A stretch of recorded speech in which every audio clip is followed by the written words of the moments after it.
Bueno, muy buenas tardes a todos los participantes en este nuevo seminario web. Es el sexto encuentro de nuestra comunidad virtual de aprendizaje que hemos fortalecido a partir del confinamiento al que nos vimos sometidos por esta pandemia que lamentablemente aún nos acompaña. Hemos venido hablando de educación virtual a la que llegamos improvisada y aceleradamente ante la necesidad de mantener abiertos los procesos formativos tanto en escuelas como en universidades.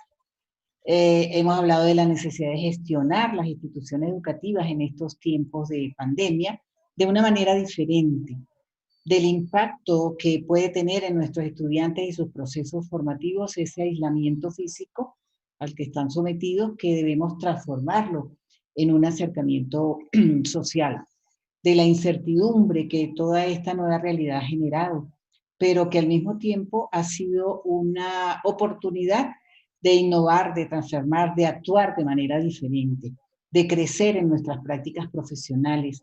Y hoy contamos además con un excelente conferencista, acompañado de nuestra coordinadora académica y una de nuestras tutoras virtuales, a quienes les iré presentando.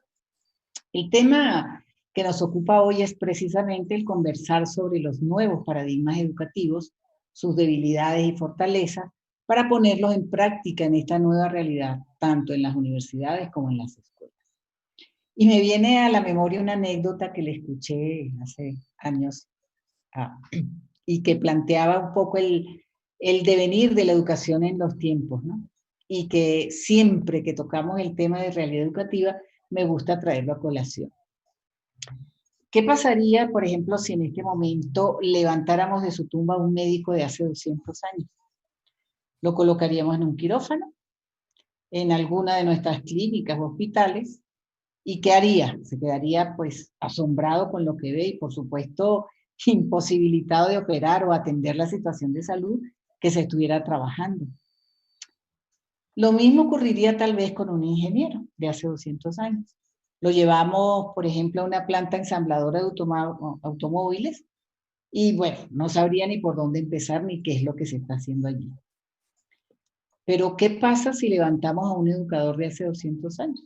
A un Simón Rodríguez, por ejemplo.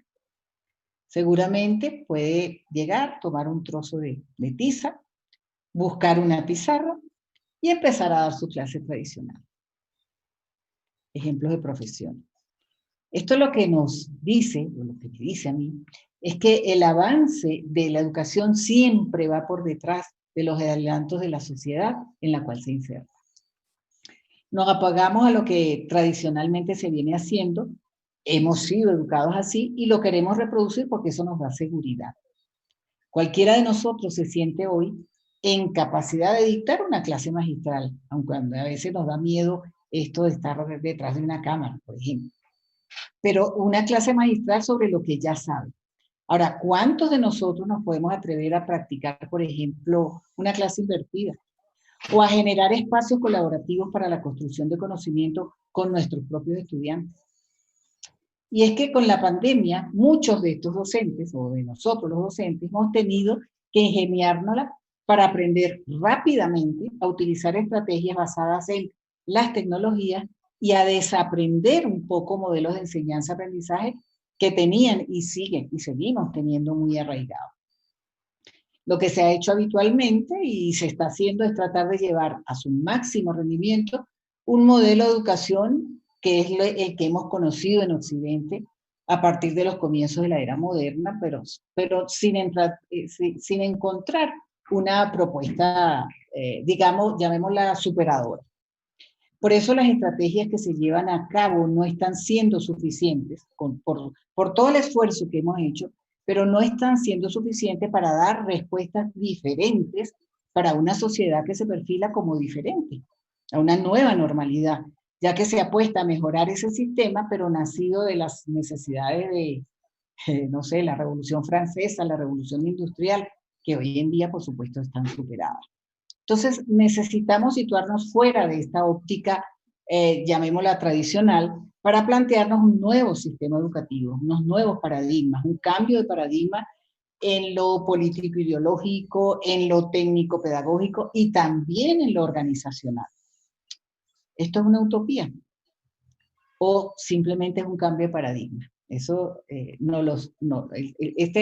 digamos, saber tecnológico, que es el centro de la nueva cultura en este momento, que es la sociedad del conocimiento, pero en la sociedad del conocimiento en el marco de una pandemia, no se trata pues entonces solamente de tecnología dura, ¿verdad? Sino se trata de cambiar un poco la manera de pensar. No es que estamos despreciando, dejando de lado toda la cultura en la cual nos hemos creado, esta cultura humanista que fue cuna de nuestra civilización. Se trata simplemente de buscar una redefinición teniendo en cuenta la situación que estamos viviendo y que la viviremos por unos cuantos meses más. Pues bueno, este es el interesantísimo tema de hoy, así que comenzando, vamos a darle paso a la conferencia del doctor Tulio Ramírez, que seguramente varios de ustedes conocen ya porque actualmente es el director del programa de doctorado en educación de la Universidad Católica Andrés Bello, en la cual varios de ustedes están cursando. Antes fue director de educación del doctorado en educación en la Universidad Central de Venezuela. Él es sociólogo, abogado, magíster en formación de recursos humanos, doctor y postdoctor en filosofía y ciencias de la educación. Es profesor titular de la Universidad Central de Venezuela, la UPEL, la UCAP. En la Universidad Central tuvimos la oportunidad de compartir por unos cuantos años porque pertenecíamos a la misma cátedra. Él es autor de libros y artículos científicos en su principal línea de investigación vinculada, por supuesto, a todos estos temas educativos. Ha sido profesor visitante en universidades en Colombia, Perú, Ecuador y Brasil.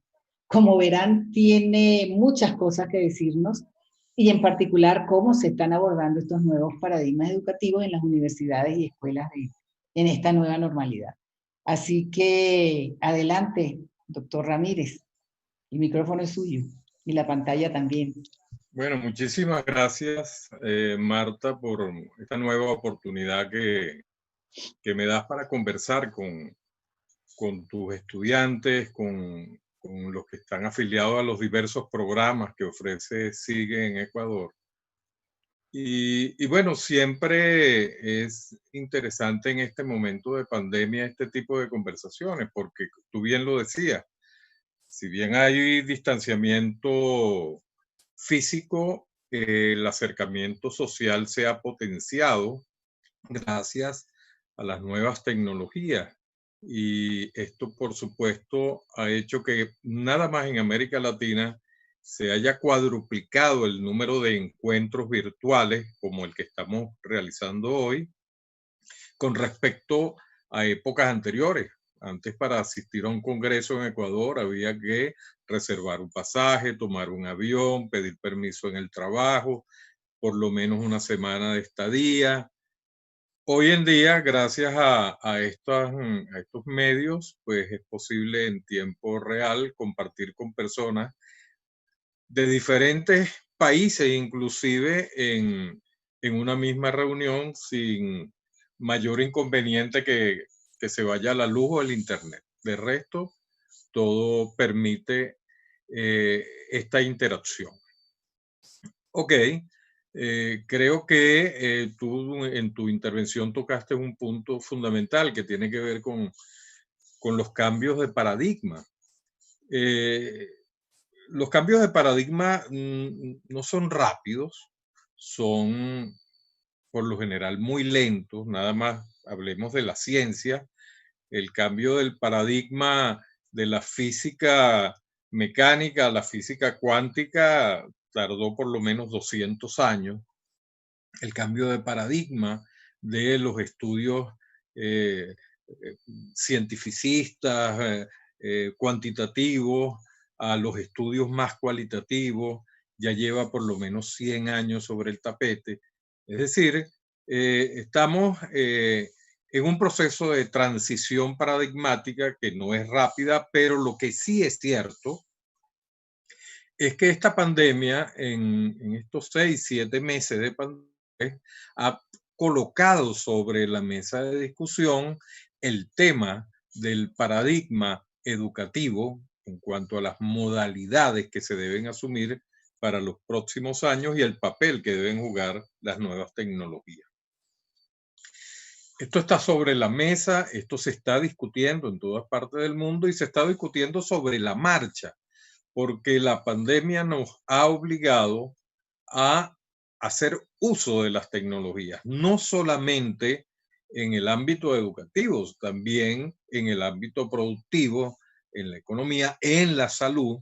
Hoy en día se están haciendo, estaba leyendo esta mañana en algunas páginas médicas, se están haciendo operaciones monitoreadas desde otro extremo del mundo por un especialista, el cual da las instrucciones y los médicos, miles de kilómetros de distancia, pues están realizando una intervención quirúrgica de alta peligrosidad, y esto es posible hacerlo hoy en día. No era impensable hacerlo hace 30 años, hace 50 años. De tal manera que los cambios van muy acelerados, pero la pandemia pareciera que los acelera más. Sin embargo, la pandemia también nos ha traído otras cosas sobre las cuales nos ha obligado a reflexionar en los países, sobre todo del tercer mundo, en los países en vías de desarrollo, en los países más pobres, África, América Latina, sobre eh, el que se está jugando para tratar de solventar la misma crisis que azota a los países del primer mundo. Es decir, la primera premisa es que estamos todos bajo la misma tempestad, pero no bajo el mismo techo. O como dirían en Venezuela, nos agarró en América Latina la misma gripe, pero con un pañuelo más pequeño. O nos agarró la lluvia con un techo con muchos agujeros. Entonces, sobre esto me gustaría conversar porque cuando culmine la pandemia, va a quedar un espacio de discusión muy importante sobre la nueva modalidad que debería asumir la educación. Y esto, por supuesto, va a estar mediatizada por la discusión sobre las fortalezas y debilidades que podamos tener en estos países de América Latina para poder asumir lo que en el resto del mundo o en el mundo más desarrollado se va a asumir sin mayores dificultades. Pero para ello hay que contextualizar un poco porque hay unas lluvias que van a generar unos barros, ya los está generando, que están colocando en evidencia algunos de estos problemas a los cuales me voy a referir. Y uno de esos problemas es en lo económico, por ejemplo, el desempleo. Ustedes se preguntarán, pero ¿qué tiene que ver el desempleo con la manera como se educa? Bueno, ya vamos a establecer la relación. El mundo se escandalizó cuando las empresas Disney informaron que habían despedido a 28,000 trabajadores de los parques que están en Orlando. Esto causó una alarma colectiva. Bueno, pero eso es la punta del iceberg. La Organización Internacional del Trabajo está hablando que solamente en estos momentos de pandemia se han perdido por lo menos 40 millones, 400 millones de empleos en todo el mundo. Es decir, la masa de desempleados que está abarrotando las calles en búsqueda de sobrevivir, pues está superando todas las expectativas de las crisis anteriores, solamente quizás comparable con la crisis.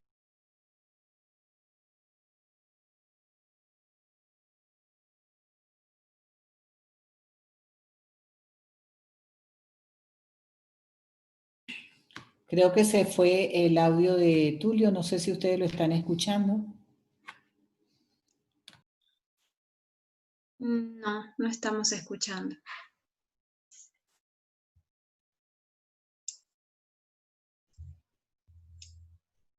Pero sigue conectada.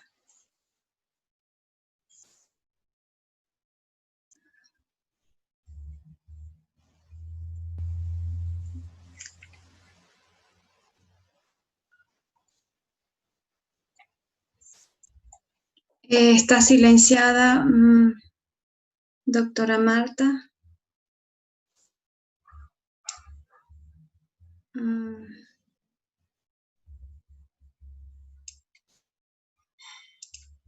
Ahí. A ver. Ahora Ahí. sí. Bueno, les decía que estas son una de las tristes características que tenemos en este momento en Venezuela. Pero bueno, ya creo que ya por lo menos lo estamos viendo. Tulio, nos quedamos un poco Sí. con tu imagen. Sí, pero se ahora, fue el internet. Ese es uno de los problemas de los cuales voy a conversar en esta intervención. bueno, adelante. Bueno, lo vivo en carne propia, no es teoría. ¿Ok? Ok, les comentaba entonces 13,1% de América Latina. Europa y Asia Central, los dos unidos, tuvieron una tasa de desempleo menor que América Latina. Ahora, ¿por qué ve? Bueno, porque las características del trabajo en América Latina es diferente a las de los países más avanzados tecnológicamente. En esos países, por supuesto, la presencia física en el trabajo no es tan relevante como en otras partes del mundo. Muchos de los procesos se han automatizado gracias a las nuevas tecnologías y esto ha hecho que, por supuesto, se haya diversificado aún más la economía y las oportunidades de empleo se han multiplicado, pero también se ha multiplicado la exigencia de calidad en el trabajo. Ya un trabajador debe tener conocimiento sobre lo tecnológico para poder incorporarse al proceso. En América Latina todavía tenemos empresas si bien muchas han incorporado las nuevas tecnologías, otras por problemas por supuesto, de precariedades financieras, no han podido adelantar adelantar algunas tecnologías en sus procesos. Ok, esto hace que reflexionemos sobre otro aspecto. En América Latina, según la Organización Internacional del Trabajo, hasta julio del año 2020 se han generado 41 millones de desempleos. Gente que está en la calle. Ahora bien, ¿qué pasa con estos desempleados? ¿Y qué tiene que ver esto con la educación? Vamos a hablar sobre los grupos vulnerables. Por ejemplo, en Estados Unidos, de acuerdo al Banco Interamericano de Desarrollo, en el informe de este año 2020, en Estados Unidos el 55,5% de las familias puede sobrevivir durante 6 meses sin ingreso alguno. En Brasil y Chile, en este lado del mundo, los países con más ventaja en este sentido son Brasil y Chile, donde el 14% de las familias podrían sobrevivir sin ingresos durante 6 meses. Un poco más atrás tenemos a Brasil, a Argentina y Colombia, donde el 7% de las familias podría sobrevivir sin ingresos durante 6 meses. Pero el resto de los países son muy pocos los que podrían, en una situación de desempleo generalizado, tener los ingresos suficientes para poder sobrevivir durante un lapso de tiempo. Para hacerles el cuento corto y darles una situación totalmente atípica, el caso venezolano, en el caso venezolano el 96% de la población está en situación de pobreza. El sueldo mínimo es de $4 con una cesta básica que ronda los $400. Entonces, ¿cómo una persona, por ejemplo, en el caso venezolano, aún trabajando, puede sobrevivir con esos niveles de salario? Imagínense en otros países las personas que están siendo desempleadas. Ustedes se preguntarán qué tiene que ver esto con educación. Bueno, muy fácil. Entonces, en América Latina, el 78% de las personas no podrían cubrir sus costos de vida durante 6 meses sin remuneración. 78%. Ahora, ¿qué implica migrar de la educación presencial a la educación a distancia y cómo este problema que estoy mencionando puede constituir un factor obstaculizante y además que puede profundizar la brecha entre los pobres y los que no son, los que pueden acceder a esta educación a distancia. En América Latina, me voy a referir al caso venezolano, que es el que más conozco en detalle. Un teléfono inteligente de baja gama tiene un costo de $80. En Ecuador, no lo sé, a lo mejor tienen una tecnología más moderna, a lo mejor el teléfono de más baja gama puede costar $120, no lo sé. Pero en Venezuela un maestro gana $4. Y si un niño forma parte de una familia la cual fue despedida del trabajo, bueno, ¿cuándo podrían comprar ese teléfono? Y si lo tuviese y tuviesen que repararlo, imposible hacerlo. Entonces, uno de los obstáculos que tiene la educación a distancia en nuestros países, y allí coloco también a los países africanos, es la baja o poca capacidad adquisitiva del instrumental, de los equipos para poder acceder a la educación a distancia. Esto sucede en mucha menor medida en los países más ricos, donde los estudiantes cuentan con tecnologías dentro de sus casas y personales, porque, bueno, constituye un utensilio que forma parte ya de la vida cotidiana. Comprarle en España un teléfono celular a un muchacho que cumplió 15 años, pues es casi una obligación para mantener la comunicación.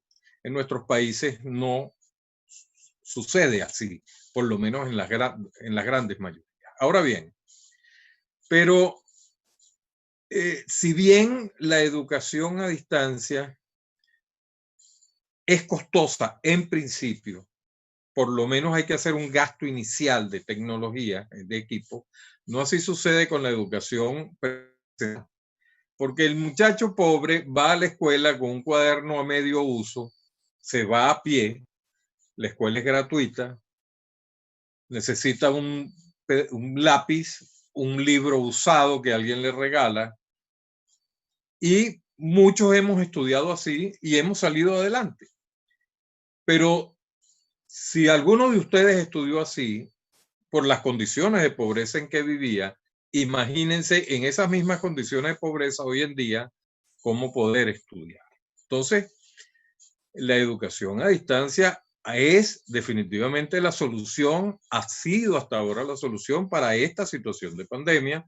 150 millones de estudiantes en América Latina se quedaron sin asistir a las aulas de clase, pero de esos 150 millones, según las estadísticas, solamente de un 30 a un 40% son los que tienen acceso frecuente y estable a el Internet para acceder a la educación a distancia. El resto padece de muchos problemas y vamos a analizar algunos de ellos para no hacer la conferencia tan larga. Entonces, en materia educativa, el impacto del COVID ha sido desigual, ¿ok? Y vamos a ver un poco cuáles son estos obstáculos. Yo voy a nombrar unos 8, no son todos, pero seguramente ustedes, en función del conocimiento de su propio país, podrán sumar o quitar algunos de los obstáculos que yo voy a mencionar. En primer lugar, la precaria conectividad. En América Latina, en todos los países, salvo muy pocas excepciones, la conectividad es muy precaria. Para hablar de Venezuela, nosotros tenemos una velocidad en megabytes por segundo de 3,7. Colombia tiene 19% de velocidad. Imagínense la diferencia. No sé cuánto tiene Ecuador. No quiero hablar de Suiza, que tiene 53. No quiero hablar de Noruega o Suecia, que ronda los... Bueno, imagínense Venezuela con 3,5. El otro tema tiene que ver no solamente con la calidad de conexión, sino con la cobertura. El Internet no llega a todas partes. En las profundidades de nuestros países hay dificultades severas para que llegue la señal. O sea, ¿qué pasa con esos estudiantes? Que también están obligados, por supuesto, a pasar por la cuarentena, por el distanciamiento físico. Pero además de la limitada cobertura y la precariedad de la conectividad, tenemos entonces lo que les mencionaba, la incapacidad de adquirir los equipos por todo. Y luego hay un elemento, no solamente hay sectores donde no llega, sino en los sectores donde llega, en muchos países es inestable. Me acaba de suceder, estoy en la capital del país, estoy en un sector muy urbano en el centro de la ciudad, estoy conversando con ustedes y antes de esta reunión se fue la luz y durante la reunión se fue el internet. Imagínense si yo tengo que estar presentando un examen oral con un profesor a través de esta vía. Un desastre, porque cuando se va aquí la luz puede llegar a los 10 segundos como puede llegar a los 10 días. Y cuando se va la señal puede llegar inmediatamente como sucedió afortunadamente, pero puede llegar mañana o dentro de 2 días o no llegar. Estamos hablando de la ciudad capital. Entonces, esto afecta más o menos de acuerdo a cada país, de acuerdo a el mantenimiento y calidad de las instalaciones que tengan para el Internet. Pero hay otros problemas, además de los tecnológicos, y que tiene que ver con las competencias de los docentes en educación a distancia. Ahorita hay mucha confusión, por lo menos en mi país, sobre lo que están haciendo los docentes. Los docentes, ellos dicen que están haciendo educación a distancia, pero lo que está la mayoría es dando clases en línea, que es diferente. La educación a distancia es mucho más que dar clases en línea. Se ha sabido de casos tan insólitos que un maestro conectado a una computadora exige a sus estudiantes a las 7 de la mañana que estén frente a su computadora uniformados, con el uniforme del colegio. Y les da la clase como que si estuviese en el aula, inclusive con un pizarrón detrás de él, dándole la clase y dándole la explicación. Eso no es educación a distancia. Eso es una educación en línea que agota extremadamente al profesor, agota extremadamente al estudiante cuando están en las mejores condiciones posibles, es decir, cuando tienen internet y está estable. Y sin embargo los agota porque las clases son desde las 7 de la mañana hasta la 1 de la tarde. Y si es en bachillerato, las clases son en la mañana y en la tarde. Y si es en la universidad, las clases son, bueno, mañana, tarde y puede ser parte de la noche. Entonces, si vamos a volcarnos a dar clases en línea, creo que estamos subutilizando la tecnología y además con una visión totalmente equivocada de lo que es la educación a distancia, la cual supone bien clases síncronas, pero también mucha actividad asíncrona, ¿ok? Donde el estudiante entonces autorregulándose puede establecer un horario para realizar sus actividades y no estar pegado a la computadora en un país donde el internet es tan inestable.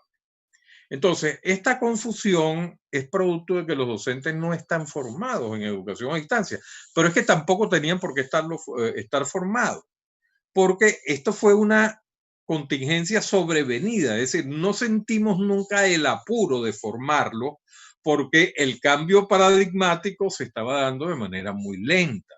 Solamente algunos sectores vieron la importancia de la educación a distancia y del uso de las nuevas tecnologías, pero la mayoría de las escuelas en el sector oficial no lo percibieron así.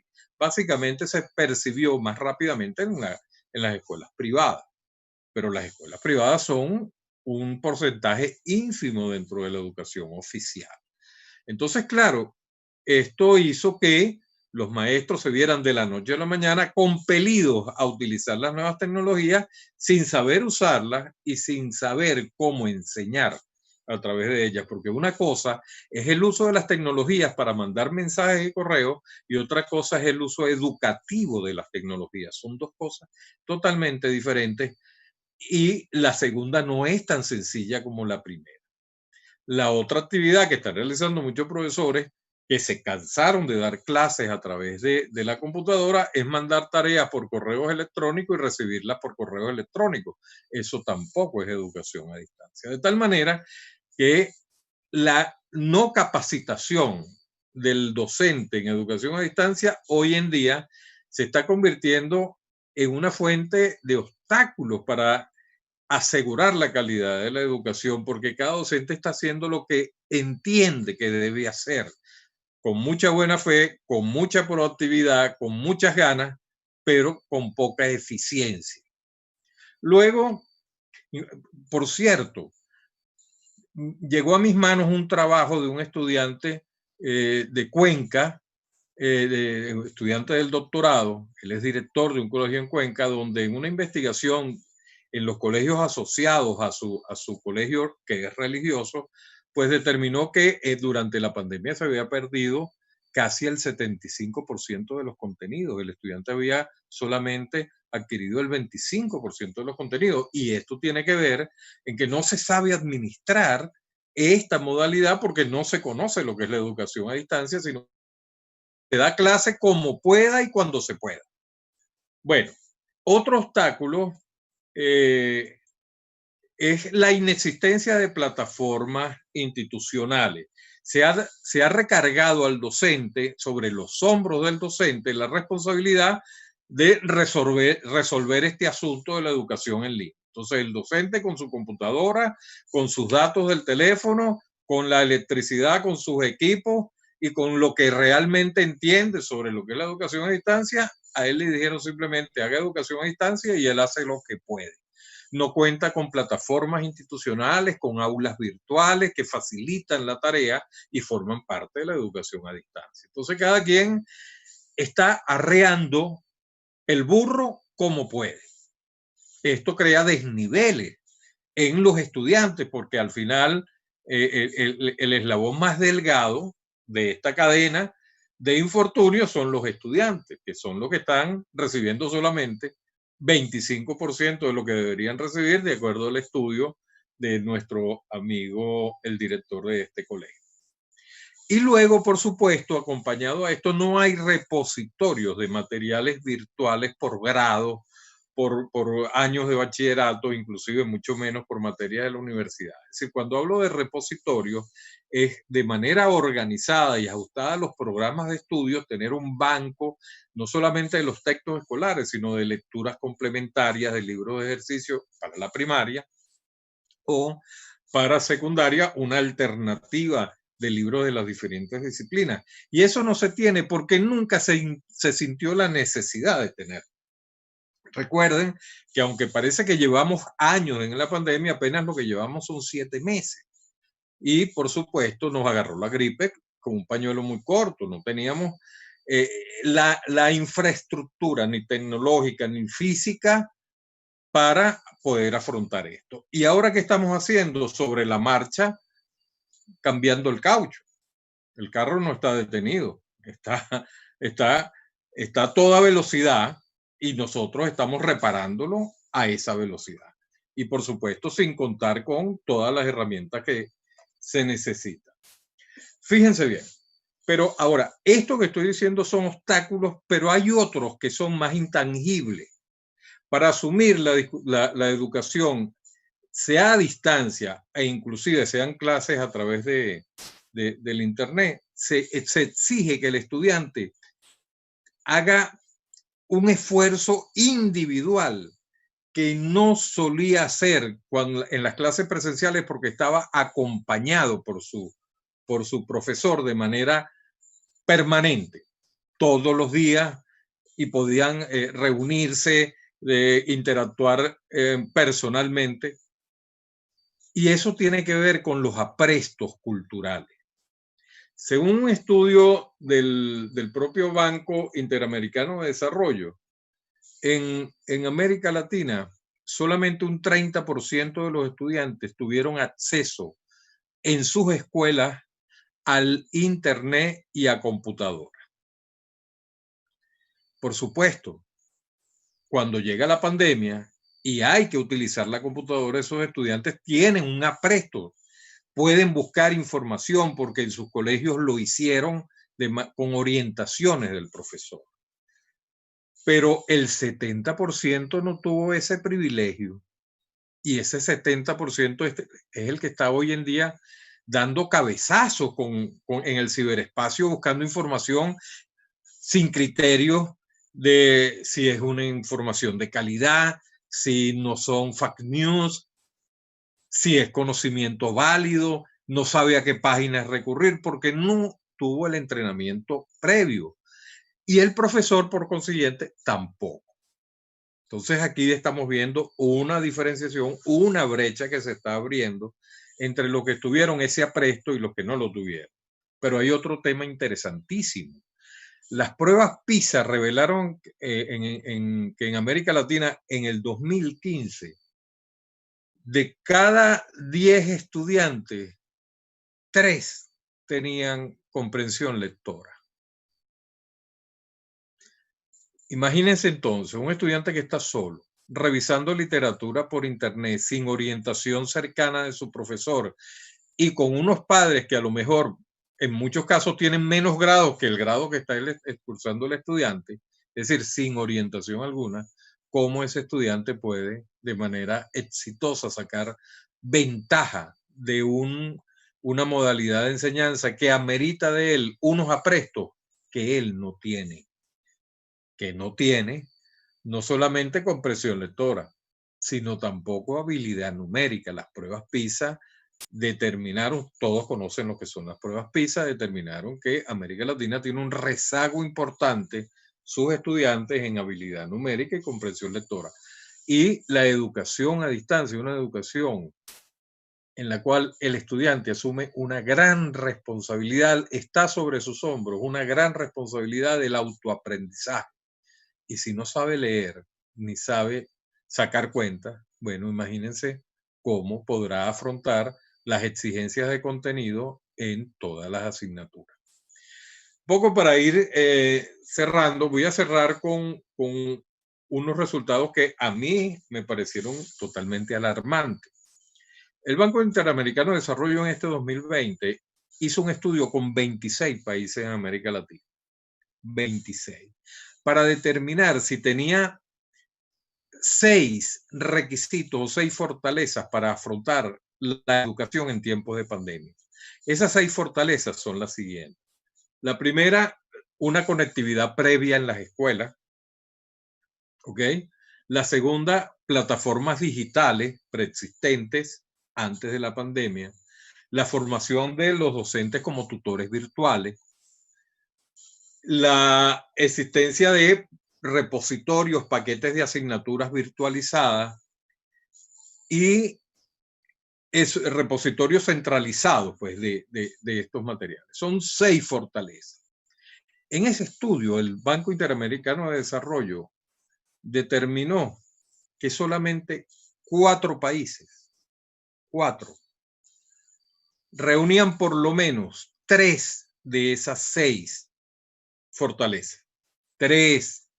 Los que reunían todas estas fortalezas fueron Uruguay y Chile. De resto, los otros 2, Belice, ya les voy a comentar, Argentina y Barbados, tenían por lo menos 3, no todas, pero por lo menos 3 de esas fortalezas. 4 países. El 85% restante, es decir, 22 países, poseían menos de 3 de esas fortalezas, o poseían una fortaleza y otra a medio camino, o 2 fortalezas y una a medio camino, pero no llegaban a poseer 3. Por lo menos poseían 2 y otra a medio camino, en el mejor de los casos. Pero de ese 85% restante, habían 4 países que no poseían ninguna de esas fortalezas. Es decir, que está en peores condiciones. Bolivia, Nicaragua, Venezuela, Haití y Belice. Venezuela, Bolivia y Nicaragua tienen algo en común, no se los voy a decir. Haití es un país que tradicionalmente ha estado en condiciones extremas de pobreza, y el caso de Belice es un país muy pequeño, con muy poca sustentabilidad, porque tiene recursos de exportación muy limitados, captación de divisas a través del comercio exterior muy limitado, y por supuesto no ha desarrollado las condiciones que países como Uruguay o Chile han podido desarrollar. Entonces, esa es la situación de América Latina. Pero, ¿qué hacer? Y allí es donde vamos a dar respuesta vamos a dar un intento de respuestas a lo que yo entiendo se debe hacer durante, después de la pandemia. Porque después de la pandemia estos problemas continúan. Los problemas de falta de apresto, de falta de tecnología, de conectividad, eso va a continuar. Eso no va a desaparecer. Desaparece la pandemia, pero el desastre continúa, profundizado ahora por una crisis de desempleo que tampoco se va a resolver al eliminarse la pandemia. Entonces, ¿qué hacer? ¿Qué hacer?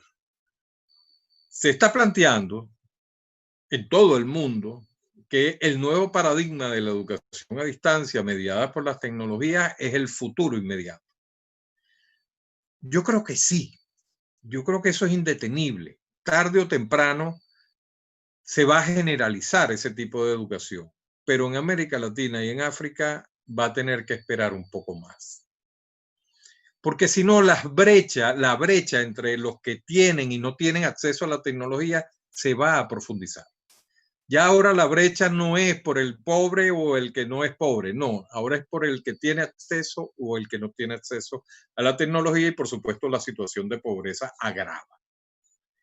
Entonces, en esas condiciones, yo creo que la primera medida que hay que hacer durante la pandemia es hacer un diagnóstico descarnado, es decir, recoger los vidrios rotos. Un diagnóstico descarnado de cuál es la situación pedagógica de los estudiantes. Eso no se puede eludir, no podemos voltear la mirada y decir, bueno, ya pasó la pandemia, todo está en orden, ahora nos vamos todos a la educación a distancia o nos vamos todos a la educación presencial y aquí no ha pasado nada. No, aquí pasó algo muy grave. Hay un rezago que hay que equilibrar, hay que llevar a los muchachos al conocimiento que han debido tener en condiciones normales, y que se ha detectado que no se ha podido tener por efecto de la pandemia y por todos estos problemas que hemos comentado. Y luego de hacer ese diagnóstico, hay que reunir, porque eso no lo puede hacer solamente el gobierno, es demasiado importante para que lo haga el gobierno. Tienen que ser todos los factores, por supuesto, con un Ministerio de Educación consciente a la cabeza, diagnosticar qué es lo que es posible hacer con lo que realmente se tiene. Es decir, no podemos en América Latina plantearnos cambios tan bruscos sin haber hecho este diagnóstico previo. Y en ese caso yo diría, señores, hay un sector que puede continuar con la virtualización. Hay un sector de la sociedad que tiene el apresto, tiene las plataformas, tiene los equipos y la conectividad suficiente para continuar sus estudios de manera virtual. Y sobre todo, mi propuesta es que esa virtualización se incorpore en los estudiantes a partir de los 15 años, con un nivel de madurez suficiente para autorregular su propio aprendizaje. Para primaria, creo que todavía no estamos en condiciones, porque el muchacho, mientras menor edad, necesita más acompañamiento y necesita la interacción para efectos de la socialización, el desarrollo de la personalidad. Eso no lo va a conseguir en el cuarto de su casa frente a una computadora. Entonces, aquí hay que volver a la presencialidad, sobre todo en los grados menores. Mientras menos edad, más acompañamiento del profesor en la escuela. A partir del bachillerato, entonces ahí establecemos una distinción.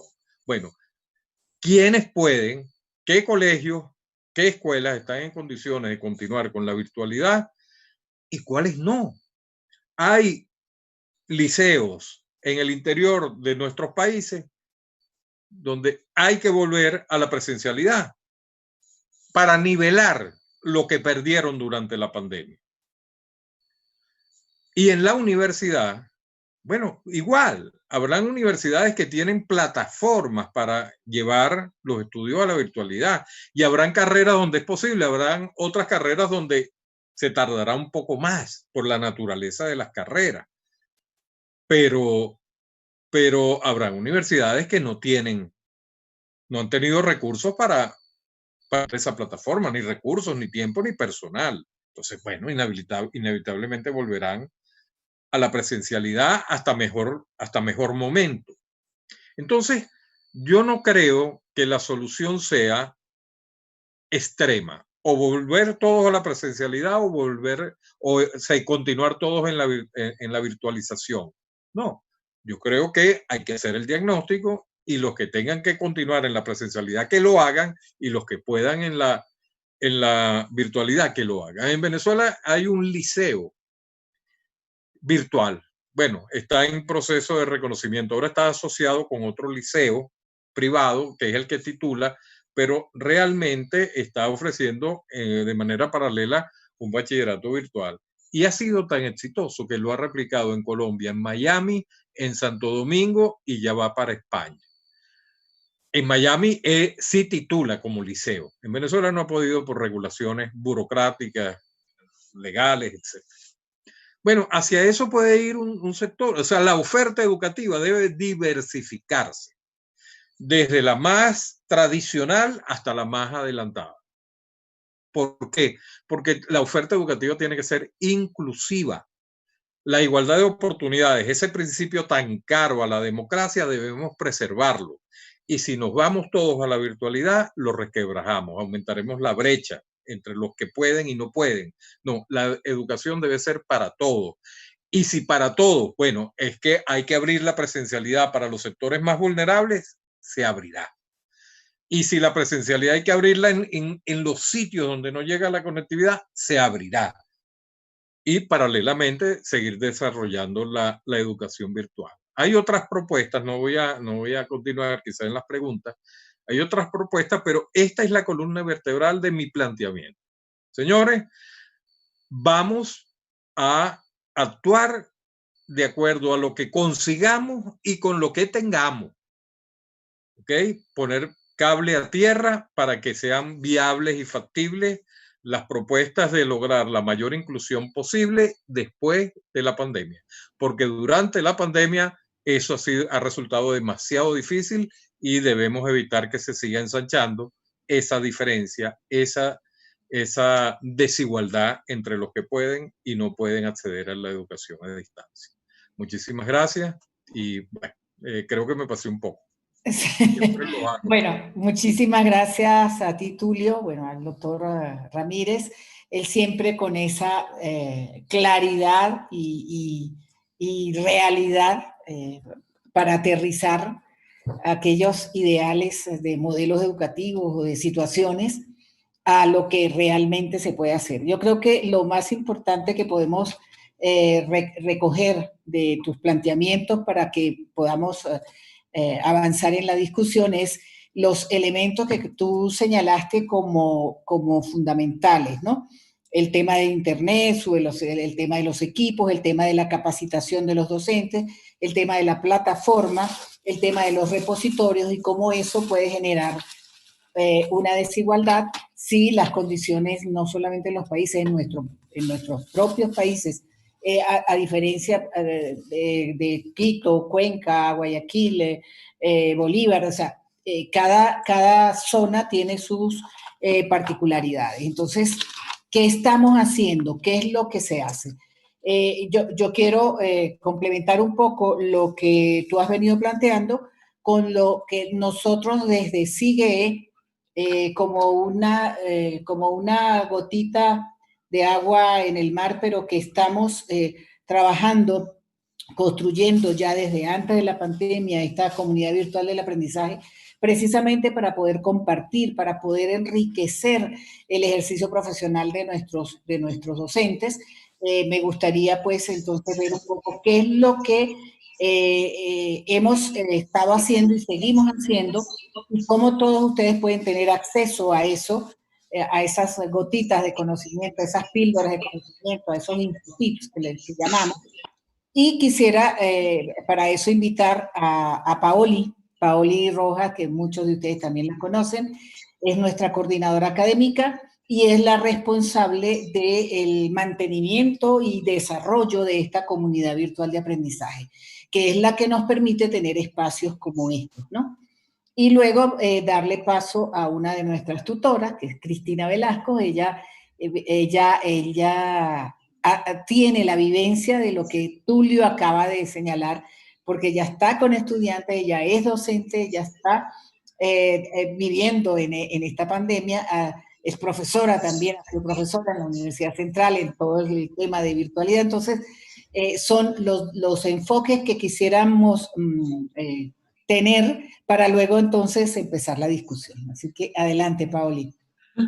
Muchas gracias, doctora Marta. Bueno, un cordial saludo a todos, especialmente, bueno, a nuestro ponente de la noche de hoy, tarde-noche ya, el doctor Tulio, y bueno, a mi compañera también, la magíster Cristina Velázquez, que luego hará su intervención. Bien, como lo ha planteado la doctora Marta, hemos venido desde SIGUE, mucho antes de la pandemia, hemos venido trabajando en lo que a nosotros nos compromete como educadores, ofreciéndoles a ustedes no solamente formación y capacitación continua, sino también desde un ámbito más formal.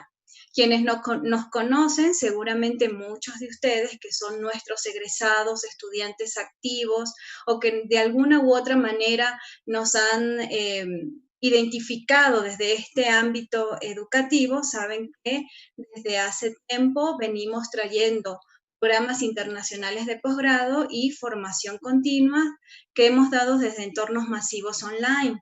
Muchos de ustedes, como repito, se han formado bajo este enfoque. Actualmente, pues, estamos desarrollando programas de maestrías y doctorados con universidades de alto prestigio internacional, como, bueno, la Católica de Venezuela, donde actualmente el profesor Tulio forma parte. Tenemos con la Universidad de Salamanca, Universidad de Nebrija, el Centro de Estudios Internacionales de Tecnología e Innovación, y también hemos desarrollado otros programas con la Universidad de Valladolid, Rey Juan Carlos. En fin, con estas alianzas que hemos hecho para traer al Ecuador y a América Latina en general esta formación integral para que el docente y el profesional ecuatoriano y, bueno, peruano, colombiano, de estos países que han formado parte nuestra comunidad, pues tengan la oportunidad también de formarse y pertenecer a esta rama de universidades de alto nivel. Pues bien, partiendo de estos paradigmas que justamente nos hablaba el profesor Tulio, de esta llegada inesperada de una pandemia que de un día a otro dejamos nuestro lugar presencial y nos tuvimos que ir a casa a realizar ciertas actividades que no estábamos acostumbrados, por lo menos en su mayoría, ha nacido esa necesidad de formarnos, y nosotros como SIGUE comprometidos siempre con esta parte educativa de nuestros egresados y de todos los que nos conocen, hemos creado y fortalecido durante los últimos meses la comunidad virtual de aprendizaje. Esta comunidad la hemos vinculado y la hemos estado trabajando desde dos líneas de acción. Una primera línea con esos mensajes cortos y prácticos, esos tips, esas píldoras que todos necesitamos para, en una primera instancia, tener una idea de lo que me están informando y luego ir a las fuentes de información a profundizar. ¿Cómo yo docente puedo encontrar, por ejemplo, visualizando esta imagen en el Google Classroom, cómo puedo encontrar un medio para hacer de esta educación que se está dando actualmente, hacerla un poquito más amigable o encontrar los medios adecuados? Como bien lo mencionaba el profesor Tulio, no tenemos la infraestructura adecuada, la infraestructura tecnológica, y cómo la web y toda esta democratización del conocimiento nos puede permitir desarrollar estas actividades de una mejor manera. Entonces comenzábamos con estas campañas. Justamente inició en el mes de marzo la campaña, la primera de ellas, que fue las píldoras de conocimiento, en las que tuvimos la oportunidad de transmitirles a ustedes a través de videos cortitos contenidos de gran relevancia. Menciono algunos de ellos, por ejemplo, la capacidad de autorregulación del aprendizaje, tan importante en este medio. Por ejemplo, la capacidad investigativa del docente, porque ahora ya el docente no tenía su libro o su cuaderno para llegar a una aula de clase, sino que le correspondió indagar, ser recursivo, autodidacta, para poder manejar esta situación de la mejor manera en cuanto a los conocimientos de la educación virtual. Búsqueda y filtrado de la información, comprensión de la lectura para aprendizajes significativos, cómo redactar textos académicos, y finalmente herramientas educativas online y estrategias de la enseñanza a distancia, que era la necesidad y que sigue siendo la necesidad en este momento de la realidad que se está viviendo a nivel mundial, y bueno, específicamente lo contextualizamos acá en el Ecuador. Sin embargo, bueno, aquí estamos en este camino, dándoles estos pequeños conocimientos que seguramente quienes lo han visto saben que son de gran utilidad para ustedes. Quienes aún no tienen la oportunidad de revisarlos, pueden hacerlo en nuestro canal de YouTube. Por el chat también vamos a estar dejando los enlaces para que ustedes puedan revisar toda esta información valiosa que se ha preparado para ustedes. Luego, preparamos otra campaña llamada Miércoles de Saberes. En esta campaña la finalidad también fue transmitir esos conocimientos ya de una manera más teórica, pero que les ofrecía también herramientas, por ejemplo, para seguir liderando. ¿Qué hacer? ¿Cuáles son esas alternativas que tenemos para seguir liderando? Ya no desde la presencialidad, pero desde una presencialidad remota, como le llamamos ahora.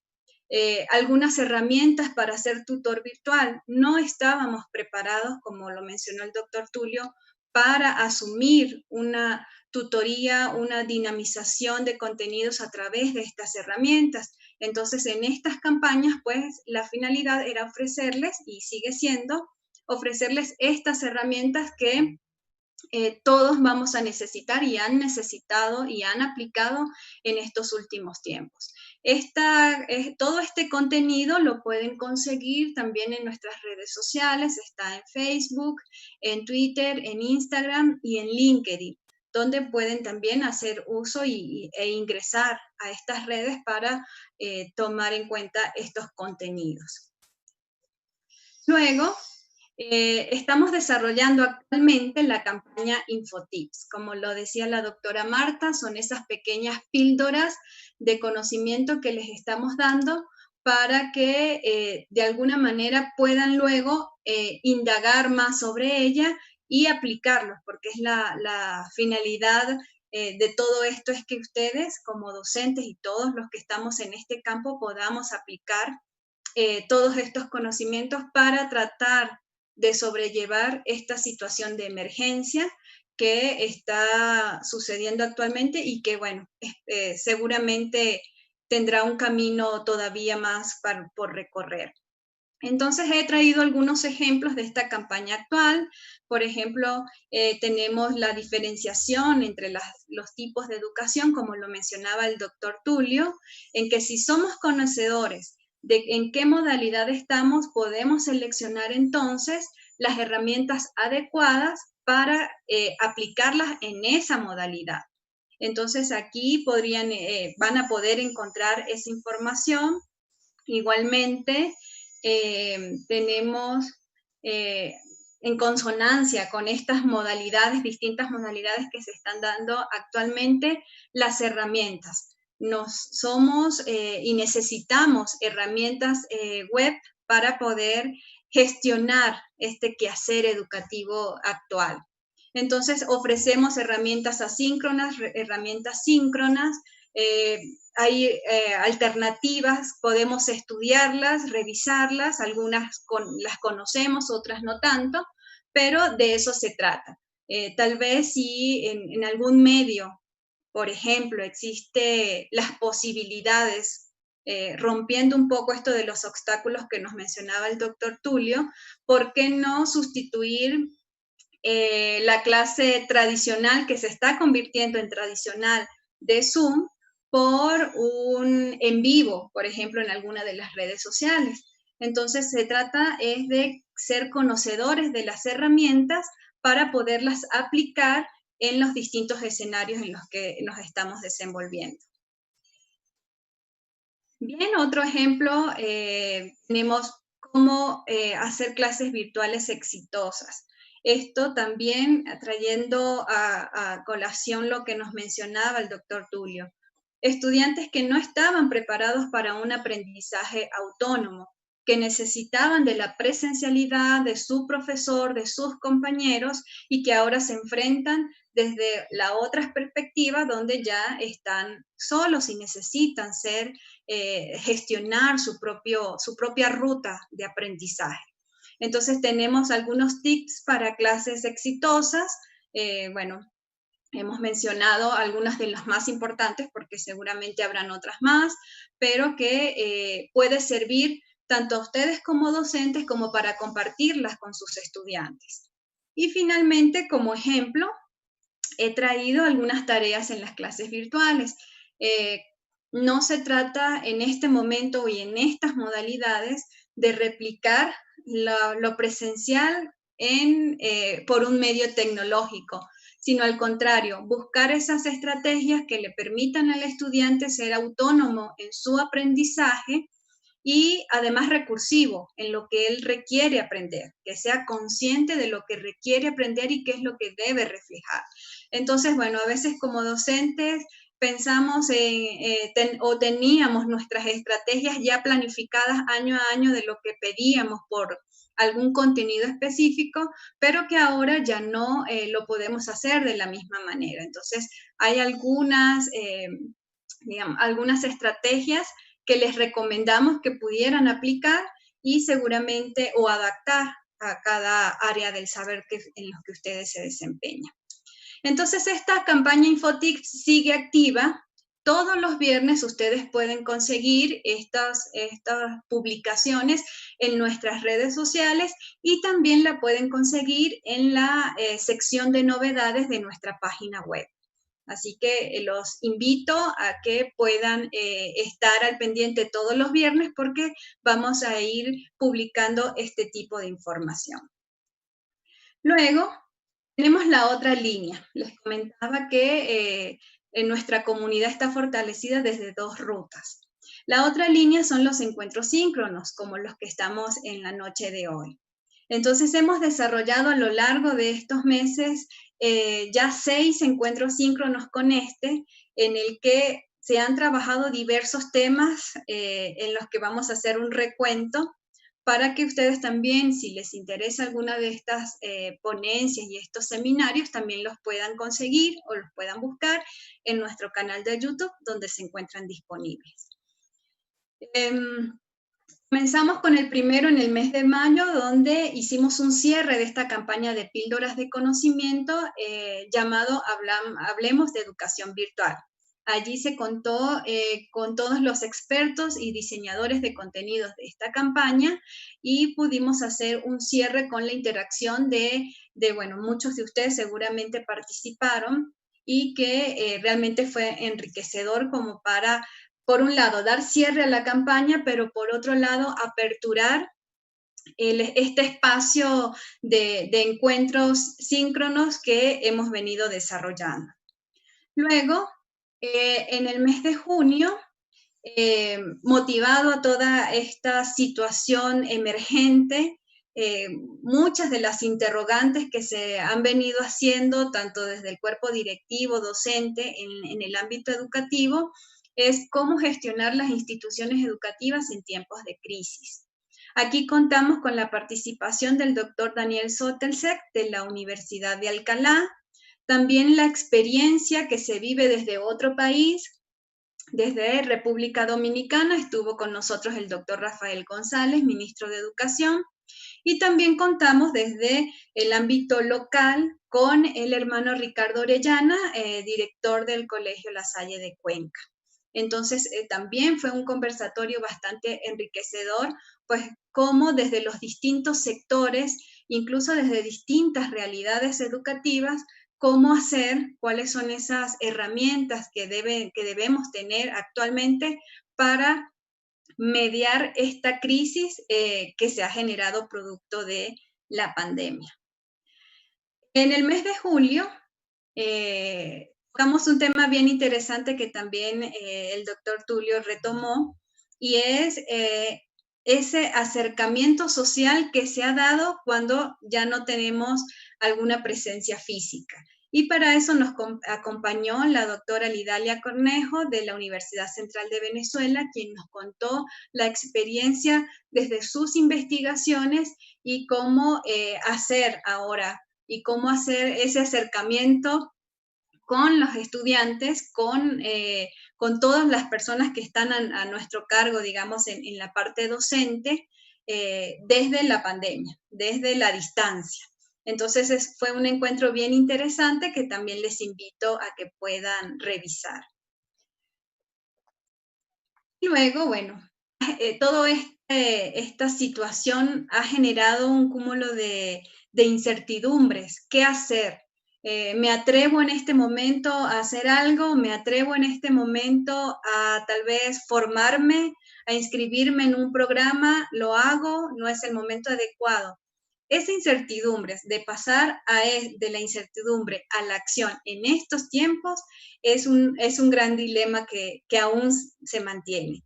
Y para eso el doctor Claudio Rama nos dio una excelente exposición sobre el qué hacer en estos tiempos, cómo superar esa incertidumbre que siempre va a existir, pero desde el accionar. Entonces, también fue una excelente exposición de nuestro ponente para ese momento. Y luego, en el mes de septiembre, como es tradición en las universidades españolas, se dio apertura a la 5ª edición del Máster Universitario en Formación y Perfeccionamiento del Profesorado, que estaba viendo dentro de los participantes que hay egresados y estudiantes actuales de este programa, a cargo de la doctora Ana Sánchez, de la Universidad de Salamanca, quien, bueno, estuvo dando esa charla introductoria para los estudiantes que justamente comenzaron este programa hace poco y que, bueno, se está desarrollando actualmente, y esa fue nuestra invitada en el mes de septiembre. Y hoy, pues bueno, con el doctor Tulio Ramírez, que estuvo dándonos, y todavía nos queda un conversatorio adicional con él, hablándonos hoy sobre toda esta situación de los nuevos paradigmas, o los que ya existían, pero que ahora están con más fuerza. Y bueno, finalmente me queda invitarles a que se suscriban a nuestra comunidad virtual de aprendizaje. Esto les va a permitir estar en contacto con nosotros y que sea una interacción entre todos, que podamos construir conocimiento, que podamos ayudarnos entre todos. Y bueno, pueden ingresar a nuestra página web www.sigue-medioe.com y van a conseguir este pequeño formulario con el que se pueden suscribir, y nosotros pues vamos a estar remitiendo información académica importante para ustedes. Finalmente, y para terminar mi intervención y darle paso a Cristina Velázquez, solo me queda decirles que solos podemos hacer poco y juntos podemos hacer mucho. Así que somos una gran comunidad. Agradecemos a todos los que están esta tarde con nosotros, porque es un regalo que nos estamos dando para nuestra propia formación. Un gusto y muchas gracias, doctora Marta. Adelante. Bueno, muchas gracias, Paoli, por este resumen, que es ese repositorio que tenemos allí a disposición de ustedes y que queremos seguir construyendo, que siga creciendo con aportes de ustedes, a nuestros egresados, a nuestros estudiantes del doctorado en educación que ya han publicado artículos en revistas arbitradas. Los invitamos a formar parte de la comunidad y que podamos escucharles también aquí en un coloquio donde podamos abordar todos estos temas. Es decir, independientemente de que sabemos que la situación es difícil, sabemos que poco podemos hacer, pero desde lo que podemos hacer está en nuestras manos hacerlo.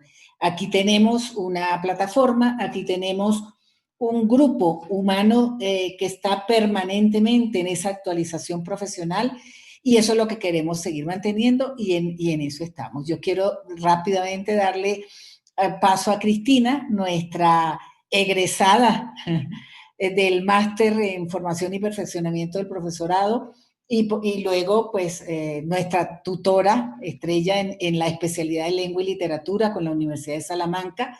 Ella también trabaja, como les dije, para temas de virtualización en la Universidad Central del Ecuador, y es docente.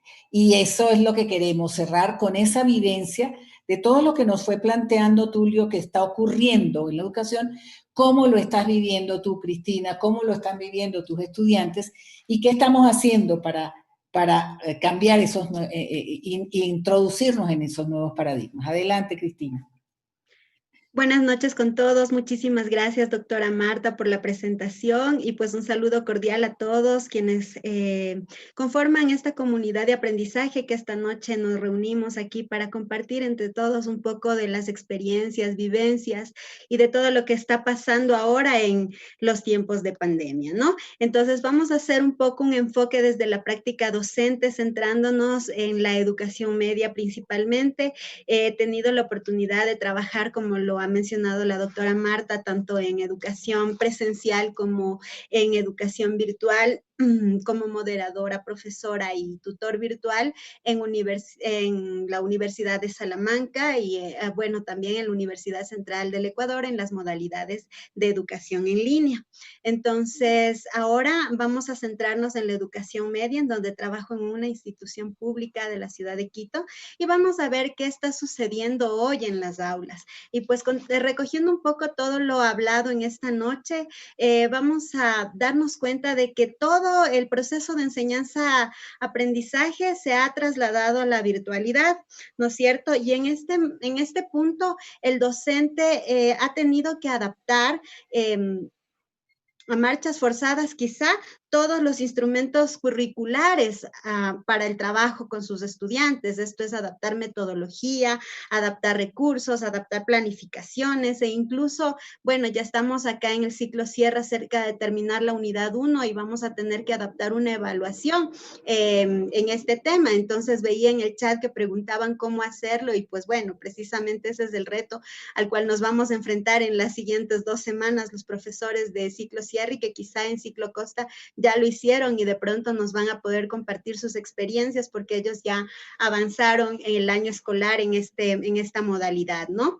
El estudiante, por su parte, siendo un nativo digital, hablando de niños, niñas y adolescentes, está en su zona de confort, hablando de digitalizar hablando de estar, perdón, en el medio digital.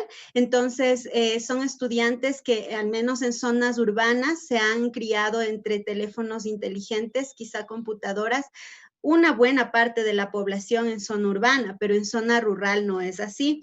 Sin embargo, vamos a ver que los profesionales docentes han tenido que enfrentar esta diferenciación de acceso a la tecnología, tanto en estudiantes que no la tienen como que sí, y vamos a ver que han tenido que, me incluyo, tenido que aprender a marchas forzadas, pues el uso de la tecnología, el uso de diferentes plataformas de aprendizaje como, por ejemplo, de Zoom, plataformas de Moodle, el Microsoft Teams, que los docentes de las instituciones públicas ahora estamos utilizando para llegar a nuestros estudiantes con este convenio realizado por Ministerio de Educación con Microsoft para obtener el Teams, y pues hemos tenido que adquirir competencias digitales y habilidades comunicativas que quizá no nos eran necesarias ni prescindibles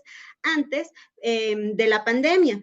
Entonces, hacer todo esto ha llevado a un cierto grado de estrés. Quizá algunos compañeros me han mencionado alguna desesperación porque queremos hacer más, porque está en la naturaleza docente hacer más por nuestros estudiantes, pero no lo conseguimos, por más que lo practiquemos, como tenemos en la diapositiva, por más que lo practiquemos todos los días, se nos hace difícil.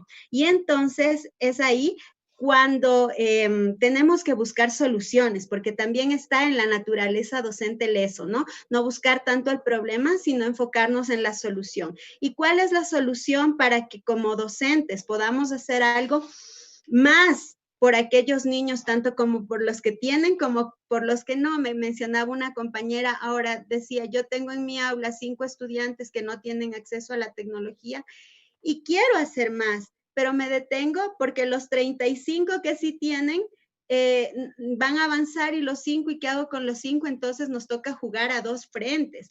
Entonces, ¿cómo lo logramos? Pues especializándonos, ¿no? Cuando nosotros nos especializamos un poco, adquirimos experiencia, adquirimos práctica, adquirimos méritos también, y esos méritos no son tanto en cuanto a lo económico, ni en cuanto a quizá ascenso, sino a la satisfacción de que ese grupo de estudiantes, por lo menos en este año escolar que ha sido tan difícil, solo para los niños, sino también para sus familias, pues que van a sentir agradecimiento con nosotros por cómo lleguemos a ellos y por lo poco que aportemos en su educación, porque recuerden, en el caso de Ecuador, por ejemplo, el derecho a la educación está respaldado por la Constitución hasta el bachillerato, y entonces nosotros como docentes tenemos que garantizar un poco ese derecho y tenemos que esforzarnos en tratar de llegar a ellos. Entonces, cuando nosotros nos especializamos, ya sea en programas abiertos que podemos encontrar en internet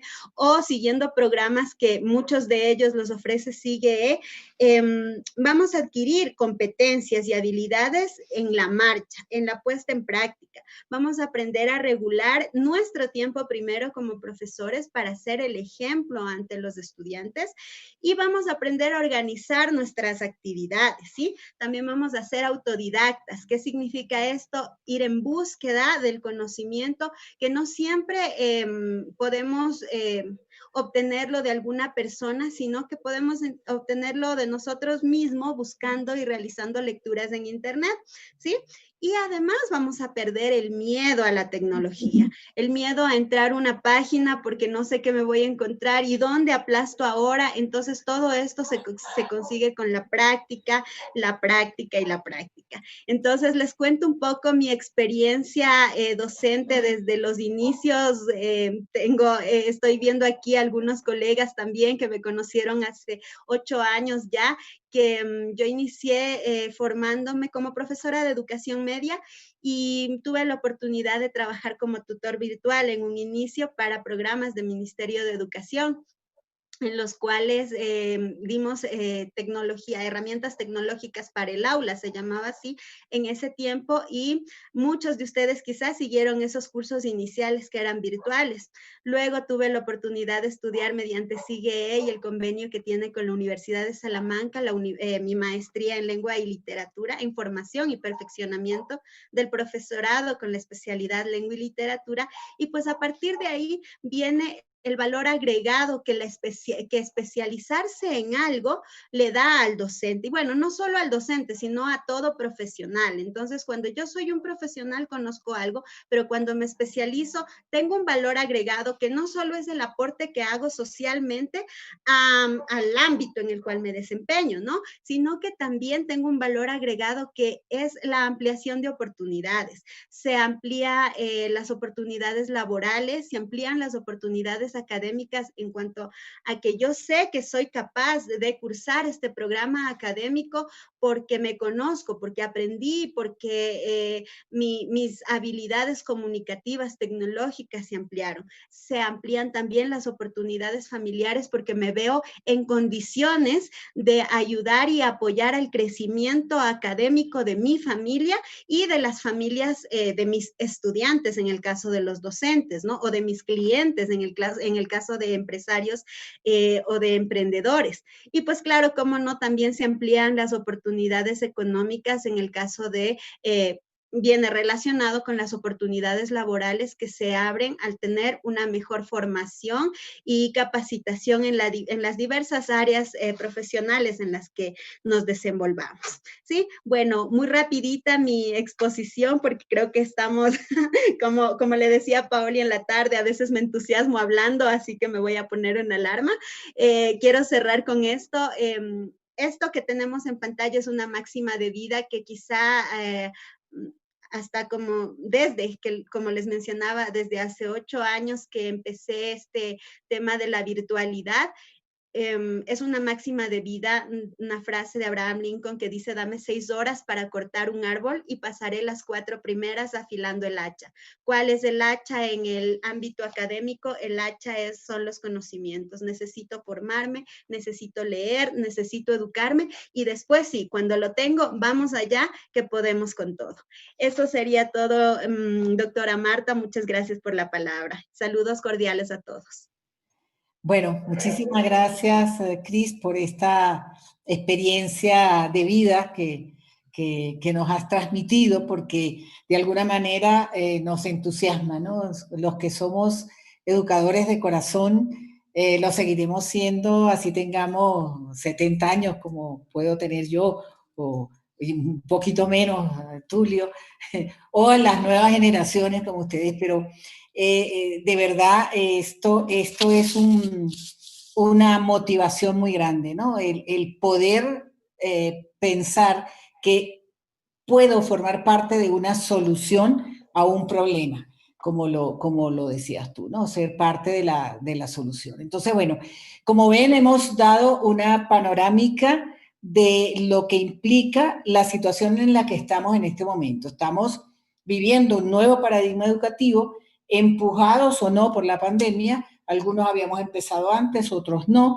pero estamos en un momento en el que el actuar nuestro va a influir positivamente en lo que hacemos en nuestro entorno, con nuestros estudiantes. Entonces, quisiera, aun cuando estamos sobre el tiempo, pero quisiera por lo menos en 10 minutos revisar un poco lo que han venido planteando en el chat. Si alguno quiere hacer una intervención o alguna pregunta al doctor Ramírez o a Paoli o a Cristina o a interactuar entre nosotros, pues adelante, nos avisan y le damos el derecho. Tienen que colocar aquí en el chat el que quiere intervenir. Mientras lo hacen, bueno, hay muchas personas que han participado buscando la información de dónde está todo este material que les estamos diciendo. Está en el chat el canal de YouTube. Ángela, nuestra coordinadora de promoción comercial y administrativa, que también está en este seminario, les ha ido contestando y colocando los enlaces donde pueden encontrar toda esta información. La experiencia que transmiten aquí egresados de la Universidad de Salamanca. Felicitaciones al doctor Ramírez por su excelente exposición. Hay unas cuantas felicitaciones, Tulio, para ti, desde distintas partes. El acercarnos a esa realidad tangible que estamos viviendo, agradecen nos piden que invitemos, o sea, que a este tipo de conversaciones que la escuchen la ministra de Educación, los directores distritales. Bueno, les podemos poner a disposición el video para quien lo quiera hacer. Nosotros hemos hecho acercamientos, eso quiero decirles, hemos trabajado en ocasiones de la mano con el Ministerio de Educación en los años 2014-2015, cuando Cris planteaba que se hicieron esta capacitación en TICS para los docentes que tenían que trabajar en las escuelas del milenio. Nosotros estuvimos allí, fueron más de 1000 docentes los que se formaron en esa, fueron 2014, 2013, 2014, 2015. En este momento les hemos presentado una propuesta para educación abierta para el bachillerato, porque ahí coincidimos perfectamente con el doctor Ramírez en cuanto a para quién puede ser cercano y factible la educación a través de la virtualidad, y pensamos que es el muchacho que ya está para el bachillerato, que ya tiene algún tipo de hábito intelectual que le permita avanzar, y hemos estado con ellos, ¿no? Con esa propuesta la tenemos abierta, hemos preparado recursos digitales, la tenemos en plataforma, estamos pendientes de que haya alguna institución educativa que pueda ofrecer esta modalidad abierta, y nosotros con mucho gusto pues los acompañamos, ¿okay?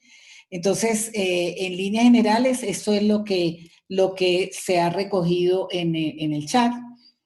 Hay una pregunta aquí de cómo la maestría en la era de la educación nos podría preparar para el futuro, y no para esta era, o sea, para el futuro, dice, ¿no? Felicitaciones, gracias, felicitaciones, gracias. La mayoría son... felicitaciones al doctor Ramírez y a Paoli y a Cristina por esta ventana que nos han abierto, que nos pone a pensar. No sé si hay alguien que quiera intervenir directamente.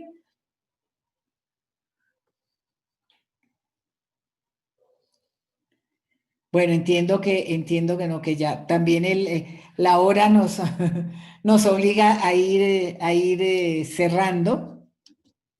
Pero nosotros les habíamos ofrecido también a los que estuviesen interesados en obtener un certificado de la participación en estos seminarios de comunidad virtual. Simplemente pónganse en contacto con Ángela y ella, o con Paoli, y ellas les hacen llegar el certificado. ¿De acuerdo? Esa era una de las preguntas que había aquí. Así que, ajá. Galo Silva. Por favor, Paoli, Galo Silva quiere intervenir para que le puedas abrir el micrófono. Galo, ya tienes habilitado. Reactiva tu micrófono. Ahí. Muchas gracias. Muy buenas noches, un saludo afectuoso y cordial. Quisiera primeramente expresar mi más sincera felicitación por la organización de este webinar. Un saludo muy fraterno a todos compañeros, maestros y docentes de América Latina. Yo quisiera solamente dirigirme en una pregunta hacia lo que ahora, en este momento, nos ha dejado como experiencia pedagógica el asunto de la pandemia. Cuando nosotros leemos a la pedagoga colombiana Olga Lucía Zuluaga, nos habla de que es hora que el docente se reivindique, que el docente tenga esa oportunidad de demostrar a la sociedad la valía y la importancia que tiene, que desgraciadamente en los últimos años ha venido siendo relegada. Pienso que lo que estamos actualmente viviendo en el asunto de la pandemia ha demostrado no solamente a la comunidad educativa, sino a la sociedad, la importancia que tiene el docente. Los padres de familia se han dado cuenta ahora realmente cuando están en casa, con sus hijos, con sus niños, y han tenido un poco que ocupar este rol de profesores, de docentes, de maestros, de guías, han entendido realmente en carne propia el trabajo que estamos y que siempre hemos estado haciendo los maestros de nuestras aulas, en nuestras trincheras, en nuestros lugares de trabajo. Pienso que este ha sido una oportunidad también para que la visión general del docente cobre mucho valor y la importancia que a lo mejor en los últimos años ha venido teniendo o ha venido decayéndose a causa justamente de lo que acabo de manifestar. La pregunta sería para el doctor Tulio, ¿cómo podemos nosotros entender en este choque paradigmático entre lo que es el paradigma de educación presencial y el paradigma de educación virtual a distancia?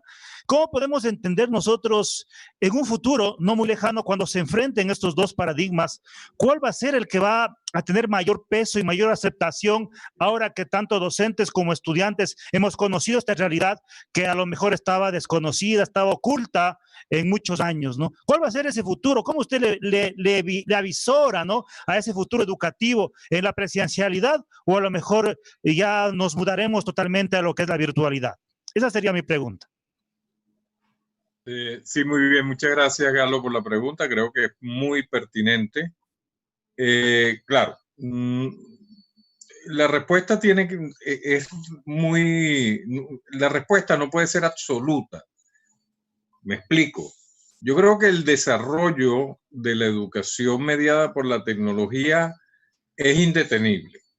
Yo creo que eso poco a poco va a ir arropando a todas las instancias de nuestra civilización.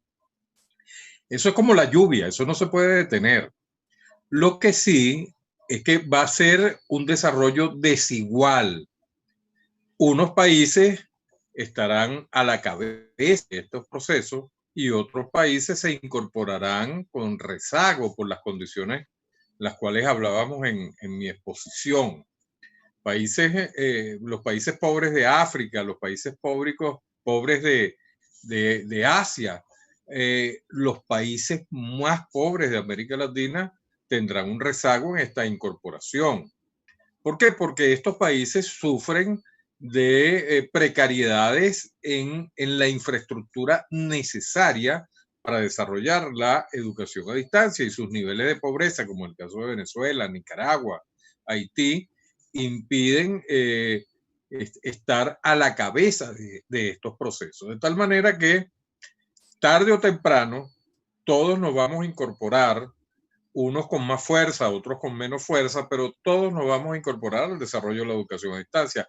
Lo que no creo que sea tan rápido es que sea universal, es decir, que ocupe a todas las instancias y niveles de edades de los muchachos. Yo creo que debe comenzar con mucha más fuerza en la educación superior. La experiencia de SIGUE es muy importante y reveladora al respecto. Luego en bachillerato y por último y mucho más lento a nivel de primaria y en los grados más inferiores. ¿Por qué? Lo decía en mi intervención, los niños necesitan para su desarrollo de personalidad la interacción. No creo que la personalidad de un niño se vaya a desarrollar frente a una pantalla 6 horas diarias con una edad de 5 años. Yo creo que el ambiente es otro. Y cuando volvamos a la normalidad, cuando hablo de normalidad es sin pandemia, ¿okay? Cuando estemos en una situación de no pandemia, esta es de las cosas que vamos a tener que repensar, ¿ok? Cómo impulsar la educación a distancia en otros sectores y cómo más bien mantener la presencialidad en otros sectores, porque es estratégica para el desarrollo del niño. Y en cuanto al mundo, repito, hay países que avanzarán más rápido, otros avanzarán menos rápido, pero al final todos vamos a la misma dirección. Esto es indetenible. Así es, bueno, muchísimas gracias por la respuesta, Galo. También gracias por tu participación. Eres uno de nuestros estudiantes actuales en el máster de formación y perfeccionamiento del profesorado, ¿verdad? Tú estás en este momento en esto. Sí, en lengua y literatura. En lengua y literatura, o sea que tu tutora es Cris. Sí, mi tutora Cris. Muy bien. Bueno, pues muchísimas gracias, Galo. Y bueno, la invitación abierta a todos a que sigamos pensando y repensando, porque nosotros formamos parte de este nuevo paradigma, nosotros estamos en el medio de la situación y nosotros podemos dirigir hacia dónde queremos avanzar y con qué herramientas. Sigue, pues está, por supuesto, a la disposición. Hemos nacido para eso y allí estamos y los estamos invitando a fortalecer esta comunidad con estos intercambios. Ya les avisaremos con tiempo cuál es el área temática del mes de noviembre. Siempre lo hacemos el último sábado de cada mes. Esta vez lo adelantamos a jueves en la tarde, porque, bueno, por el feriado en el Ecuador, y creo que además ha sido productivo porque los veo como con más tiempo, más dispuestos. Así que, bueno, ustedes son los que mandan en cuanto a las fechas, las horas y los temas. Muchas gracias. Como ya les hemos dicho, esto queda grabado en nuestro canal de YouTube para que lo puedan replicar o ver con detenimiento.